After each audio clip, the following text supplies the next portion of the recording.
Oke, bismillah tadi ya. Ini ada dari Hanifiyah MTHRH 1318. Eh, saya kan masih awam dalam bahasa Arab. Nah, kalau mau terjemahin ke bahasa Indonesia itu kadang suka gak nyambung. Adakah rekomendasi aplikasi terjemahan bahasa Arab Indo? Oh ini gimana tadi gimana? Boleh dijawab dulu sambil nunggu Nah, yang lain ya. oke, adakah rekomendasi aplikasi di dalam Top'an kalau untuk tatbiqat, terjemah katsir? Banyak banget teman-teman. Kalau untuk metodologi terjemah itu banyak banget aplikasi-aplikasi khususnya. Banyak sekali aplikasi-aplikasi atau Google atau apa banyak sekali di dalam menerjemah. Hanya saja teman-teman, aplikasi-aplikasi yang ada tersebut, aplikasi-aplikasi yang diterapkan tersebut di dalam wasail al-a'lam atau di gadget atau di digital semuanya itu juga ada kapasitasnya. Karena apa? Bahasa Indonesia kita ini juga tidak cukup mampu menerjemahkan secara tafsil, secara letterlek bahasa Arab. Karena apa? Karena di situ nanti ada potongan-potongan kata, potongan-potongan kata tersebut itu tidak bisa kita pahami secara letterlek, secara satu kesatuan, akan tapi bisa kita pahami secara maksud. Makanya menggunakan aplikasi, rata-rata aplikasi-aplikasi yang ada itu menerjemah secara perkata. Nggak ada aplikasi-aplikasi yang menerjemah secara maksud. Nggak kita sendiri yang menyimpulkan maksudnya. Nah, alhamdulillah di dalam pembelajaran tersebut nanti juga kalau misalnya dibuka pembelajarannya ini, kalau dibuka pembelajarannya sudah dibuka Ustaz. Sudah, Ustaz insyaallah. Irfan, kalau sudah Sudah, dibuka di Ustaz. situ juga akan kita ajarkan bagaimana terjemah Arab Indon dan Indon Arab dengan menguasai potongan-potongan katanya, maksudnya. Jadi kita udah punya banyak kosakata misalnya, atau kita masih awam hanya sedikit saja kita memiliki kosakata. Nah, itu nanti kita diajarkan mulai dari maksud, mantuk, sama malfud, al-mulaffat yakni. Jadi untuk menjadi mutarjim baik itu Indonesia ke Arab atau Arab ke Indonesia, ya lakinna hada la natruku al-mumarasa. Kita tidak bisa tinggalkan latihan. Tetap kita latihan. Cuman latihan ada thoriqatul ansab. Bagaimana thoriqonya? Ya kita ketahui potongan-potongan kata yang sulit diterjemahkan oleh aplikasi-aplikasi Google pun apapun itu, cari itu, pelajari itu, nanti kita akan mudah di dalam menerjemahkannya. Seperti itu teman-teman, ada dalam bahasa Arab itu al-muhasirah yang beredar semuanya itu ada namanya al-maqati al-muhimmah. Nah, ini penting banget untuk teman-teman akademik, untuk teman-teman pelajar yang di situ sudah ingin mengetahui bagaimana menerjemah atau menjadi seorang mutarjim. Antum tanpa belajar maqati potongan-potongan kata yang istilahnya itu diambil langsung dari Arab atau dipelajari tersebut tanpa antum kurang di dalam menerjemah. Sawfa takun ba'idun an jadatis sawa fi terjematikum. Makanya cari pelajari potongan-potongan kata karena akan kalau cuma belajari makna secara letterlek itu sangat mudah. Kenapa kadang banyak kesalahan-kesalahan patar yang lahir karena dia tidak tahu. Ketika di makna secara letterlek kok kayak gini, tapi kok ya alurnya kok kayak gini. Iya, karena di situ bukan terjemah secara satu persatu tapi secara mantuk dan maksud. Seperti itu. Ya kalau aplikasi banyak, ada aplikasi Duolingo, ada aplikasi Yandardasha, banyak sekali aplikasi-aplikasi teman-teman. Tapi ya kayak gitu. Aplikasi pun menerjemahnya secara letterlek dan tidak bisa menjadi rekomendasi untuk kita menjadi seorang mutarjim. Seperti itu. Dan buat teman-teman yang masih awam di dalam bahasa, belajar bahasa Arab itu sangat mudah. Ashal min syurbil qahwah. Lebih mudah dari minum kopi. Yang terpenting yang pertama niatus shalihah dan sungguh-sungguh. Dan gunakan metode yang sesuai. Jangan metode yang bertele-tele. Yang ada cuma bingung. Apa sih? Yang ada akhirnya nanti ribet amat. Apa ya? Yang ada cuma bikin kayak gitu. Cari yang ansap, yang pas buat antum, yang menyenangkan, dan yang pasti yang memotivasi antum. Seperti itu. Karena metode terbaik yang sebagaimana disampaikan tadi, yang mampu memudahkan dan mampu memotivasi. Seperti itu kan. Kalian jawab gimana? Ya. Coba tanya jawabannya. Udah bagus banget.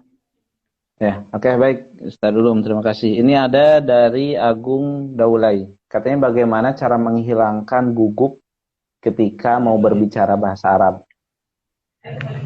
Oh, kayak gitu. Bagaimana cara menghilangkan gugup? Rasa gugup itu nggak bisa dihilangin loh.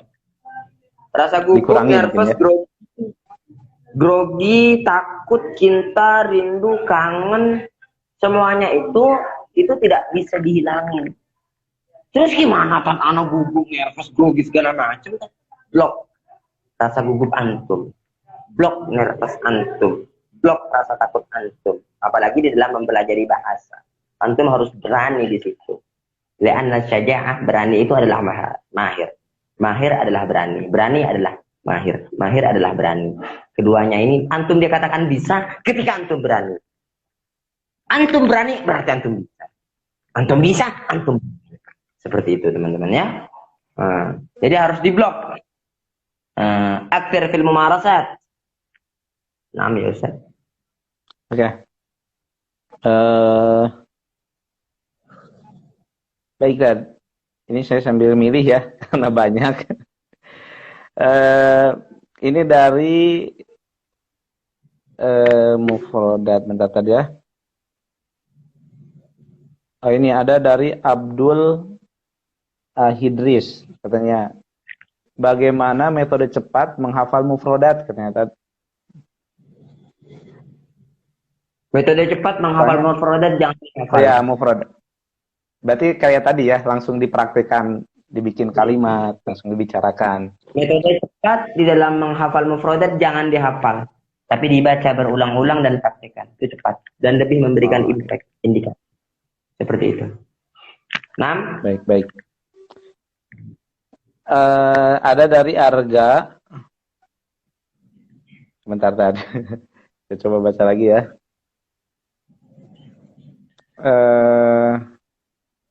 Oh, ini tentang lingkungan, Tad. Bagaimana katanya ini banyak sekali yang nanya gimana cara mempraktekkan ngomong bahasa Arab sedangkan lingkungan gak mendukung. Ini banyak banget yang nanya kayak gini, Tad.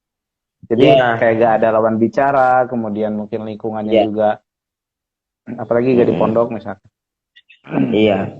Ya, itu sering sekali ya, ini bukan sekali dua kali ya. Atau bukan ini. Intinya lingkungan 6. Al-bi'ah lahu dawrun katsir fi tanmiyati mahar al-lughawiyah. Lingkungan itu memiliki peran yang sangat besar. Kalau ana dulu di Darul Lughah wa Dakwah itu fokus di Gembleng selama 20 hari. Di samping itu ketika kita sudah dilepas, karena kalau kita santri masih baru itu kita digembleng bahasanya dulu 20 hari. Setelah selesai digembleng bahasanya 20 hari baru kita ikut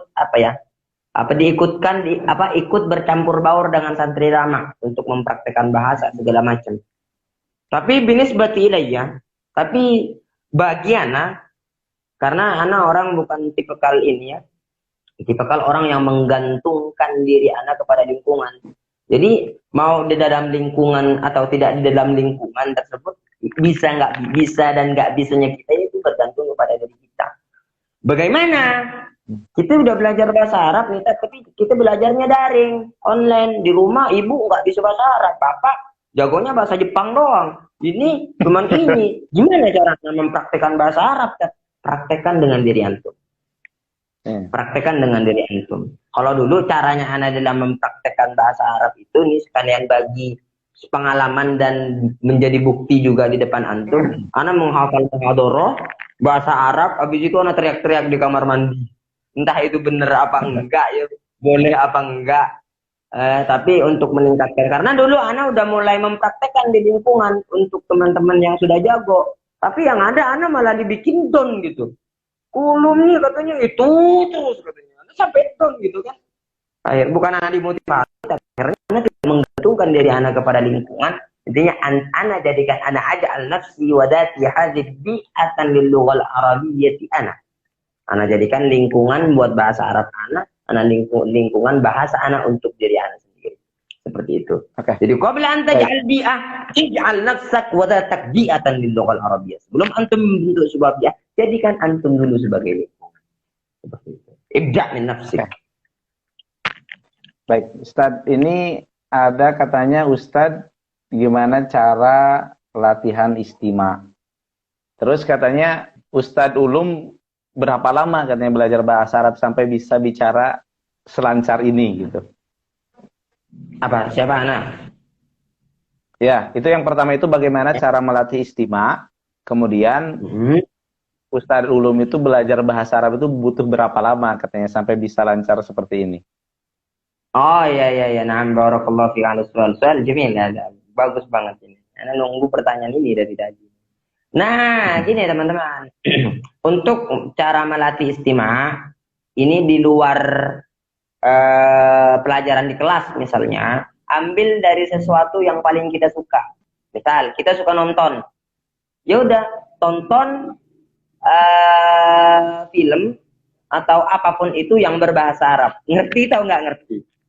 Karena nanti akan terpatri dalam azan, di dalam kuping kita, di dalam jiwa kita. Ngerti nggak ngerti? Kalau misalnya antum suka lagu, ya udah dengerin lagu bahasa Arab. Kan banyak tuh lagu-lagu bahasa Arab yang sekarang sudah mudablaj. Lagu-lagu yang sudah diterjemahkan ada bahasa Arabnya, ada lagunya. Itu kan banyak tuh di YouTube. Nah, kayak gitu. Ambil. Oh, halo. Apa tuh? Dia kalau ngomong dia mau aja nih. Oh, Dede tinggal siap. Apa itu? Ada apa itu? Nah, ya jadi ambil dari sesuatu yang paling kita suka. Ambil dari sesuatu yang kita suka. Kalau kita suka lagu, nah ya udah lagunya gunakan untuk meningkatkan maharatul istima. Ambil lagu yang antum suka dari bahasa Arab. Kalau antum suka nonton, antum tonton film-film yang di situ berbahasa Arab. Kedua, kalau ana dulu pribadi, antum tahu film Imam Al-Ghazali. Imam Al-Ghazali itu ada 41 atau 42 musalsalat. 20 episode. Itu untuk melatih istima ana dulu pas pengembelengan selama 20 hari, ana habiskan tonton habis tuh film Imam Al-Ghazali. Karena ana orang tipikal yang suka film. Nah, kayak gitu. Jadi ana habiskan itu selama 7 hari, ana kasih tahdid, ana kasih batasan. Pokoknya 7 hari ana sudah habis film Imam Al-Ghazali ini untuk melihat uslub dan gaya bahasanya dan memperkuat istima ana. Terus ana kok bisa sampai seperti ini bisa 20 hari. Ana secara pribadi, ana itu belajar bahasa Arab penggembelengan di Ma'had ana dengan metode yang ada di Ma'had ana itu selama 20 hari. Selama 20 hari tersebut kita diajarkan berbagai macam retorika di dalam bahasa, bagaimana pengembangannya, dan kita juga diajarkan seni dan skill bahasa. Nah, ini juga teman-teman. Hal yang paling berpengaruh besar dalam diri ana salah satunya ketika anak tuh belajar seni. Misalnya kan gini, kita kan udah diajarkan bahasa, muhadatsah, mufradat, terjemah, menulis segala macam itu kan. Nah, itu kan istilahnya itu formal buat kita. Tapi ada yang sangat berpengaruh buat kita, yang cocok buat kita sesuai dengan skill kita misalnya. Kalau anak kan sukanya ceramah gitu. Jadi anak di situ ada yang itu yang sangat memperlancar lisan kita. Debat misalnya, anak kan senang gitu. Itu yang sangat memiliki pengaruh besar selama 20 hari tersebut. Jadi mungkin seperti ini. Jadi pada akhirnya untuk agar lebih cepat lagi kita belajar metodologinya, kita belajar tata caranya. Di samping itu kita perdalami seni ya. Karena itu teman-teman yang nanti akan mendongkrak mental kita, akan mendongkrak kemampuan kita dengan seni tersebut. Alhamdulillah, ada pembelajaran seni ini, seni itu, seni pidato, seni puisi, seni munadharah, semuanya ada di situ, tinggal antum ikuti saja gitu loh kalau ada. Dan itu sebenarnya bukan sebuah bukan sebuah pameran atau sebuah tampilan, bukan, tapi itu adalah sebuah peluang. Sebuah peluang buat antum sebuah peluang buat antum untuk mewujudkan impian dan cita-citanya antum. Kalau dalam bahasa Inggrisnya itu don't stop until your success. Jangan pernah berhenti untuk menggapai kesuksesan antum. La tatawaqqaf fi tahqiq wa tadsidi maharatikum wa kafa'atikum wa injazikum wa najahikum. Jangan pernah berhenti untuk mewujudkan dan jangan pernah takut untuk mewujudkan kesuksesan antum, keinginan. Asik ya? Asik ya? Asik kita Asik, ya? asik. Lanjut, Tad. Ya, ini tadi katanya apa namanya, contoh misalkan antum nonton film ya untuk melatih istima itu. Nah, lebih efektif ketika emang istima itu pakai subtitle Indonesia supaya kita bisa mengawang-awang artinya apa, atau tanpa sama sekali. Yang penting kita denger aja. Gimana? Ya, jelas. Kalau untuk sudah pengembangan, Ustaz, kalau kan di sini kan dalam bahasa itu ada marhalatul mubtadi, mutawassit dan mutaqaddim ya. Nah, kalau untuk masih pemula, Hasan yang pakai subtitle dan sudah ada bahasa Arabnya. Yang tidak ada bahasa Arabnya juga nggak apa-apa, yang penting ada subtitlenya untuk pemula. Tapi untuk yang sudah mutawassit, sudah bisa ngomong, jago ngomong, malu kalau pakai subtitle. Janganlah. Pakai yang tanpa subtitle, yang sehingga kita tuh akan bisa menalar sendiri, menerka-nerka sendiri. Seperti itu. Ma'hadnya di mana, Ustaz? Ana di Ma'had Darul Lugha wad Da'wah di Pasuruan. Cuman sekarang semuanya menggunakan parabola daring online semua. Seperti itu. Ada pertanyaan lagi, Tad? Ya, banyak, Tad. Ini kira-kira mau berapa pertanyaan lagi, Tad? Antum siapnya? 3 lagi. 3 lagi, oke. Ini ada yang nanya dari Ayu Muammar, mau bertanya apakah bisa bicara bahasa Arab dalam 20 hari itu dengan belajar online? Oh ya, itu bisa tadi ya, bisa banget ya. Ya, untuk mempraktekkan 20 hari itu pembelajarannya via online katanya, gak offline, apakah bisa? Ya enggak bisa banget, harus teman-teman. online dan iya. Ini Anda tidak bilang dengan online ataupun offline. Anda tidak mengatakan bagaimana. Ini mau dengan online maupun offline. Yang penting antum menggunakan jalan yang pas, metode yang pas. Ya gitu kan, biarpun online kan juga ada pertemuan langsung kan. Ada praktek juga ya, kan. Kali online dengan grup WA kayak itu mah Padi itu apa ya? Percuma antum ikut pelajaran kelas online tanpa ada pertemuan terbuka, tanpa ada praktek terbuka, tanpa ada mentor terbuka. Percuma lewat WA. Praktek langsung. Online yang terasa offline gitu loh. Seperti itu. Di mana itu, Tad? Oke. Ada pertanyaan berikutnya. Ini kebanyakan ya teman-teman jauh beda seputar lingkungan, kemudian bagi yang awam bagaimana cara memulainya. Mungkin teman-teman bisa bertanya lebih spesifik ke metode yang 20 hari itu. Jadi teman-teman bisa lebih detail kayak tadi bagaimana cara mengembangkan istima dan sebagainya. Oke. Iya. Ini ada dari Dwi Akta. Assalamualaikum Ustaz, saya mengerti orang lain berbicara bahasa Arab. Cuma saya bingung jika harus bicara gitu, harus membalasnya katanya. Saya bingung menyusun kalimatnya. Bagaimana cara mudah untuk berbicara, untuk menyusun kalimat itu mungkin? Oke. Apa tadi pertanyaannya, Tat? Ada lagi ada. Jadi katanya, ya ada Dwi Okta berbicara, dia itu mengerti ketika orang lain berbicara dengan bahasa Arab, tapi bingung untuk membalasnya, untuk bicaranya katanya. Jadi bagaimana cara menyusun kalimatnya itu sendiri gitu? Oh ya. Cara menyusun kalimat kan tadi sudah Ana sebutkan ya. Yang perlu kita ketahui dulu ya, itu kata dasar, jumlah fi'liyah ataupun jumlah ismiyah. Udah, itu udah cukup, kata kerja dan kata benda. Kita ketahui itu dulu. Setelah itu kita mulai masuk ke pengembangan. Nah, cara pengembangannya itu mulai dari tarkib, uslub, cara bertanya dan cara menjawab. Ingat, terkadang ada pembelajaran kita disuruh ngomong aja. Takallam an hadza, tahaddath an hadza. Tapi kita tidak diajarkan bagaimana cara bertanya. Karena terkadang kita punya banyak kosakata, tapi cara di dalam bertanya untuk memancing al-afkar al-zihniyah ila al-fat al-maktubah, hadha su'ub jiddan, hunaka tariqah khassah.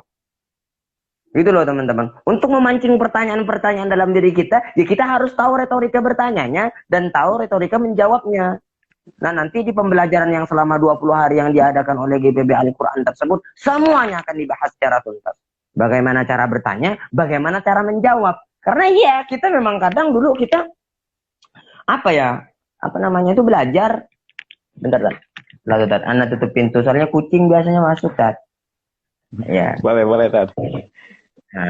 Nah, gini, karena kan apa tadi sampai mana tadi? Karena banyak kita udah ngerti nih, karena kita udah punya kosakata kan, jadi kita kadang ngerti orang ngomong apa, orang Arab, orang Yaman, maksudnya mungkin hakana, mungkin maksud beliau itu seperti ini.